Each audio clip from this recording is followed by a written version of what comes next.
जिंदगी खेलती भी उसी के साथ है जो खिलाड़ी बेहतरीन होता है। जिंदगी खेलती भी उसी के साथ है जो खिलाड़ी बेहतरीन होता है। दर्द सबके एक से हैं पर हौसले अलग अलग हैं। दर्द सबके एक से हैं पर हौसले अलग अलग हैं। कोई हताश होकर बिखर जाता है तो कोई संघर्ष करके निखर जाता है। कोई संघर्ष करके निखर जाता है। हाय फ्रेंड्स, मैं हूं निर्मल कुमार और आपका अपना YouTube channel NK mission point पर स्वागत है। तो आज के क्लास में हम देखेंगे सिंपल इंटरेस्ट का पार्ट 4। तो आइए सीधा आते हैं प्रश्न पे। तो चलिए, पहला प्रश्न क्या है। कहता साधारण ब्याज की वार्षिक दर 12% से बढ़कर 14.5% हो जाने पर किसी व्यक्ति की वार्षिक आय 1350 रुपया बढ़ जाती है तो उसका मूलधन क्या होगा। बहुत ही बेहतरीन प्रश्न है जो कि अक्सर एग्जाम में पूछा जाता है। तो देखिए प्रश्न क्या कहता है कि ब्याज की वार्षिक दर जो है 12% बढ़कर 14.5% हो जाता है। यानी अंतर कितना का हो रहा है। पहले था 12%, अब हो जा रहा है 14.5%। इसका मतलब 2.5% बढ़ जाता है। तब कहता है कि उस व्यक्ति की जो है वार्षिक आय 1350 रुपया बढ़ जाती है। यह तो हम कह सकते हैं यहाँ परसेंटेज जितना प्रतिशत बढ़ा है वह 1350 रुपया के बराबर है ना। यानी चेंजिंग परसेंटेज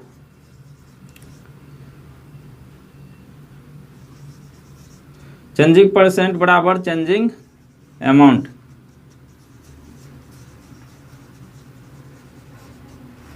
तो देखिए परसेंट में कितना का अंतर है, 2.5% का। 2.5% हम 5/2 भी लिख सकते हैं ना। 5/2% बराबर 1350।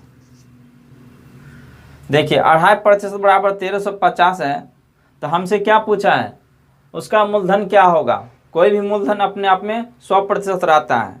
तो यहाँ जब 2.5% का मान है 1350 तो 100% का निकाल लेंगे, जितना आएगा वही आंसर हो जाएगा। तो देखिए इतना पैसा हुआ 1350, तो 1% बराबर यहाँ से हम निकालें 1% बराबर तो 1350, इधर आके गुना हो जाएगा 2/5। इसी पे निकाल लीजिए 100% का मान, तो हो जाएगा 1350 गुना 2/5 गुना 100। 5 से इसको काट दीजिए, 5 दूना 10। अब बच जाएगा यहाँ 3 5 यानी 35। तो 5 7 35, 1 0 आ जाएगा। नहीं 270 बार में ये कट गया। तो यहाँ देखिए 27 दूना 54, 54 पे कितना 2 1 3 0 हो जाएगा। 54 पे 3 0, इतना रुपया। तो अतः ये मूलधन कितना आ गया, 54,000 रुपया। यही हो गया आंसर, है ना। यानी ऑप्शन नंबर हो जाएगा 54,000, यानी बी नंबर। चलिए नेक्स्ट प्रश्न है। किसी धनराशि पर 10% वार्षिक दर से 3 वर्षों और 4 वर्षों में प्राप्त ब्याज में 74 रुपया का अंतर है। वह राशि क्या है। यानी कि प्रिंसिपल मांग रहा है, मूलधन। तो ये एक चीज देखिए, 10% तो वार्षिक दर है, 3 वर्ष और 4 वर्ष करके दिया है। ब्याज में अंतर है 74 रुपया। तो यहाँ हम परसेंटेज दर निकाल लेंगे। 4 वर्ष में कितना हो जाएगा, 4 दहें 40 है, 3 वर्ष में 3 दहें 30। तो 40-30 का अंतर 10% दर हो जाएगा। तो वही 10% दर बराबर हो जाएगा 74 रुपया। और फिर हम 100% पर निकाल लेंगे, चूंकि मूलधन अपने आप में 100% रहता है। अतः आप ऐसे लिख सकते हैं कि 4 साल और 3 साल का अंतर दर ये इसके बराबर हो जाएगा, 74 रुपया के बराबर, है ना। ये अंतर दर जो होगा वह 74 रुपया के बराबर है। तो अंतर दर कितना हो जाएगा, 10%।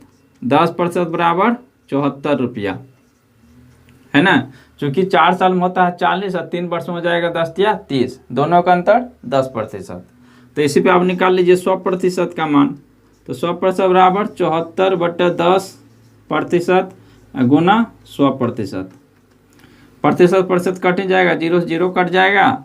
तो 74 गुना 10 740 रुपया। यही हो गया आंसर। ऑप्शन नंबर हो जाएगा डी नंबर। देखिए प्रश्न है, कितने वर्षों में 9,000 रुपया 8% सरल ब्याज की दर से उतनी आय देगा जितनी कि 16 वर्ष में 9% सरल ब्याज की दर से 7,000 रुपया। सरल ब्याज मतलब साधारण ब्याज। प्रश्न को इस तरह से समझिए, क्या कहता है कि 7,000 रुपया यानी 7,000 रुपया 16 वर्ष में 9% की दर से जितना आय देगा वह कितने वर्षों में 9,000 रुपया 8% की दर से देगा। यानी कि दोनों आपस में ब्याज जो होगा वह बराबर होगा, जिसमें कि इस केस में हमको दिया है कि 7,000 रुपया भी है, 16 वर्ष और 9% दर, ये तो हमें पता है। लेकिन इधर देखिए कंडीशन है कि 9,000 रुपया 8% दर दिया, लेकिन इसमें समय गायब है। तो हमें समय पता करना है कि कितने वर्ष में यदि इसको हम रखेंगे 9,000 8% की दर से, तो जितना आय इस पर मिलेगा उतना आय इस पर भी मिलेगा, अतः दोनों आपस में इक्वल होगा। तो देखिए प्रतिशत ब्याज निकालने के लिए हम क्या करते हैं, SI बराबर R इंटू टी। तो यहाँ देखिए हमें R पता है, T पता नहीं है, और 9,000 रुपया मूलधन तो है, मूलधन पे ही ना ब्याज निकलेगा। तो यहाँ से निकालिए, देखिए 9,000 रुपया है ना, 9,000 रुपया इसमें कर दीजिए R इंटू टी। तो R तो है 8%, 8% आ गया, और T वर्ष तो हमें समय पता नहीं है, तो इसको मान लीजिए T। यह इसके बराबर हो जाएगा। अब देखिए 7,000 रुपया इसमें कर दीजिए R इंटू टी, तो 9% इंटू 16, ये दोनों आपस में बराबर हो जाएगा, है ना। तो अब देखिए जो कटेगा उसको काटेंगे, ये 3 जीरो, देखिए 3 जीरो तो कट ही जाएगा, ये 9 से 9 भी कट जाएगा, प्रतिशत से प्रतिशत कट गया, 8 से काटिए, 8 दूना 16। अब क्या बचा, इधर सब कट गया, इधर क्या बचा 7 और 2 बचा, तो T बराबर क्या हो जाएगा 7 दूना 14 वर्ष आंसर। अतः हम कह सकते हैं आंसर तो हो गया ये डी नंबर कि 9,000 रुपये 8% की दर से 16 वर्ष तक ये रहेगा, तब ये दोनों आपस में जो ब्याज है वह बराबर होगा। 4 नंबर प्रश्न देखिए क्या है, कोई धनराशि साधारण ब्याज की किसी दर पर 4 वर्ष के लिए दी गई, यदि इसे 3.5% वार्षिक अधिक दर पर उधार दिया गया हो तो 980 रुपया अधिक ब्याज मिलता। उधार दी गई राशि कितनी थी। दोस्तों एक चीज समझिए यहाँ पे कि यह जो है धनराशि कितने वर्ष के लिए दिया जाता है, 4 वर्ष के लिए। हमें मूलधन कहता है कि निकालिए कि कितना होगा जब 3.5% वार्षिक अधिक दर पर हो तो 980 रुपया अधिक ब्याज मिलता। ये हमें रिलेशन दिया है ना, कि 3.5% जब अधिक दर पर देता है तो उसे 900 रुपया अधिक ब्याज मिलता। तो एक चीज़ यहाँ से आप रिलेशन में से निकाल लीजिए, 3.5% प्रत्येक साल के लिए है, यानी 3.5% ब्याज प्रत्येक साल बढ़ता, तब 4 साल में 980 रुपया होता। तो हम 4 साल में देख लेते हैं कि यह दर प्रतिशत कितना होता है, वही दर प्रतिशत 980 रुपया के तो बराबर होगा ना। तो देखिए 4 साल का एक्स्ट्रा दर प्रतिशत है ना, एक्स्ट्रा दर प्रतिशत, ये बराबर हो जाएगा 980 रुपया, है ना। तो 4 साल का एक्स्ट्रा दर प्रतिशत होगा कितना, पल ये देखिए, तो 35 यानी 35 नहीं 3.5% गुना 4 साल के लिए। ये 1 साल के लिए तो 4 से गुना कर देंगे तो 4 साल के लिए हो जाएगा, ये हो जाएगा ये 980 रुपया के बराबर। देखिए 3.5 है यहाँ पे गुना 4, तो इसको गुना कर दीजिए तो कितना हो जाएगा 14%, है ना। 3.5 गुना 2 कीजिएगा तो 7, तो 7 दूना 14 बराबर 980 रुपया। देखिए 14% दर बराबर 980 रुपया आया है ना। अतः 14% का मान है 980 रुपया, तो हम निकाल लेंगे 100% का मान, तो ही उसका मूलधन हो जाएगा। बस आसान है। देखिए 100% बराबर देखिए 14 7 काट दिए 98, 70 बार में कट गया। जब 14% बराबर 70 तो 100% बराबर 700 यानी 7000। चूँकि 2 जीरो ये 1 जीरो ये 7000 रुपया हो जाएगा। यही हो गया आंसर। ऑप्शन नंबर हो जाएगा बी नंबर। चलिए ये लास्ट प्रश्न को देखते हैं। देखिए बहुत ही महत्वपूर्ण प्रश्न है। एक धन 4 वर्ष में 1470 रुपया और 9 वर्ष में 1745 रुपया हो जाती है, तो दर प्रतिशत ज्ञात करें। तो देखिए 4 वर्ष में इतना रुपया हो रहा है, 9 वर्ष में 1745 रुपया हो जा रहा है। कितना का दोनों में अंतर है? 5 वर्ष का अंतर है ना। तो यहाँ से निकाल लीजिए 5 वर्ष का ब्याज। 5 वर्ष का ब्याज बराबर निकालिए, कितना हो जाएगा?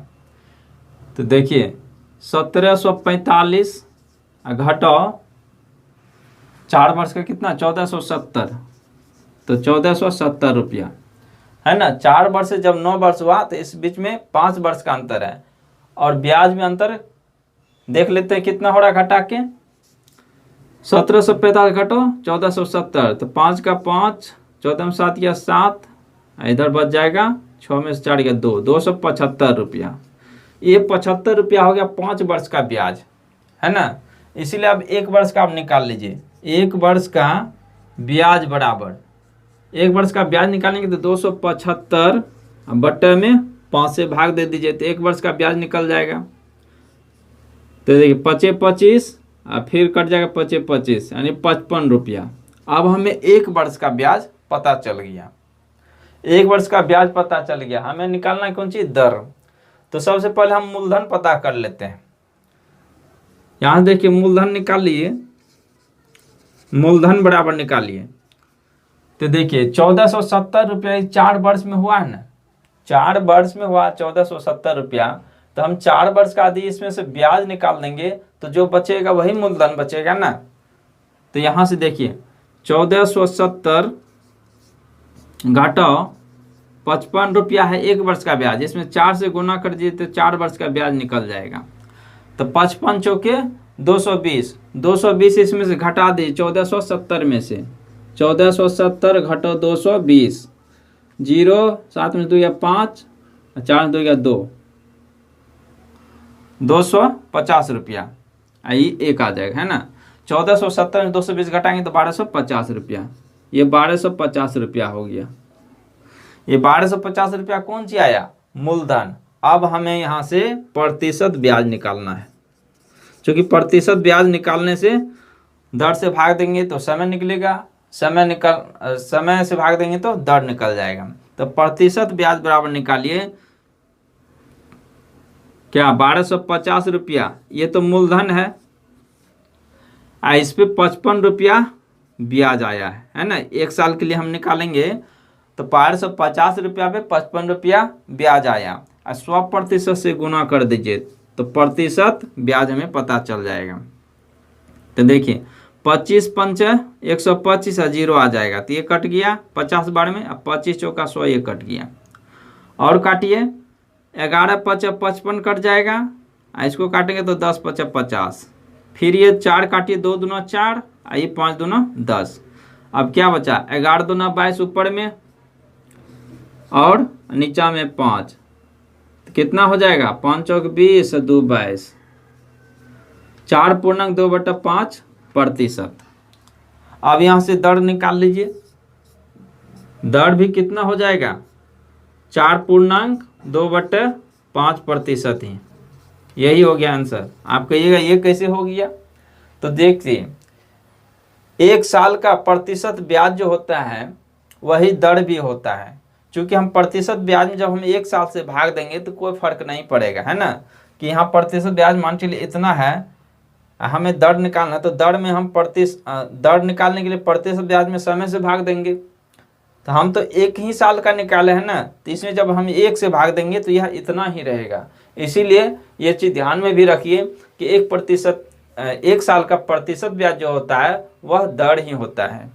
तो आंसर हो जाएगा 4.2/5% दर। Option number C.